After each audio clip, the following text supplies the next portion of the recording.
cant ak ngërëm ñeel na leen mbokk internet Jolof Média TV. ay xaalis pour mu yàqal ko kii di Adama Sylla di ñaareel ci Cheikh Amar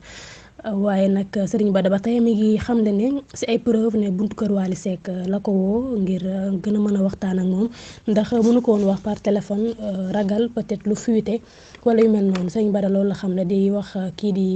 délégué Amar nan ko doo nit ku baax ndax li nga bëgg a def yàq nit la. ba tey ci xibaar ñu wax ci ka kii di Serigne Ass Barham Nabou Dash nag génn na di xamle ne Nabou Dash nag génn na di dal ci kaw kii di Serigne Ass Barham ginnaaw bi nga xam ne ñetteel bi defoon génn na ci réseaux sociaux yi di wax ne lim doon dund ci sëyam dafa metti woon ndax Serigne Ass Barham day takk di fase te fase na lu toll ci juróom-ñaari jabar te it du la yor bu baax da lay takk di la toroxal di la dóor ba bu ëmbee sax moom bi mu ëmbee sax da ko doon dóor te it reconnaître doomam moom Nabou Dash nag ginnaaw live bi mu def nag yàq na lu mën ni xeme kii di Serigne Ass Barham naqarlu na ko torop am na lu ko metti moom nag Nabou Dash moo ngi def appel ministère de la femme ak lii di ministère de la justice ñu tëj kii di Serigne Ass Barham 10 ans de prison ferme moom nag yàq na lu mel ni xamee wax na lu bon kii di Serigne Ass Barham naan ko comme la plupart des hommes duñu yor jigéen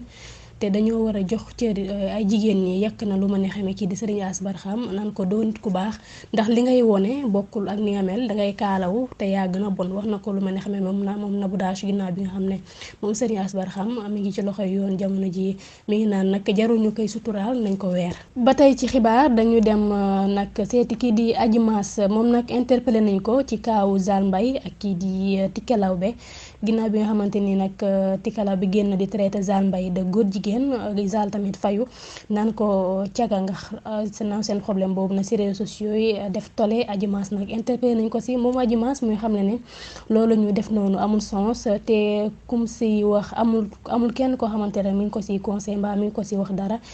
wax ju ñaaw amul solo te it àdduna amul solo loo gis rek mën nañ ko régler dans l'amiable teg ci fii ko wax lu ñaaw mën na la ko delloo. moom Adji Mass loolu la xam ne di wax ba tey ne ñoom ñaar seen problème loolu ñoom ñaar la engagé ginnaaw nag ba Zale Mbaye frère am la waaye moom Adji Mass nee na dina ko conseil ci leneen waaye problème bi du ci wax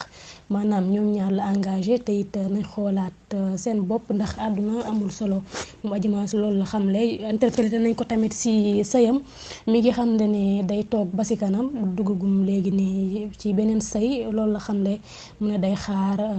ba nga xamante ni ay mbiram pare na. dañu koy jeexalee wax ci Bercy Mbour Youssou Ndour le roi du mbalax ginnaaw soirée bi mu doon amal stade Caroline Faye bu Mbour moom nag rendre na hommage kii di Maman Kiné Diouf Diaga nekkoon soxna ci feu Thione Ballago Seck di yaay ci Wally Ballago Seck moom Youssou Ndour nag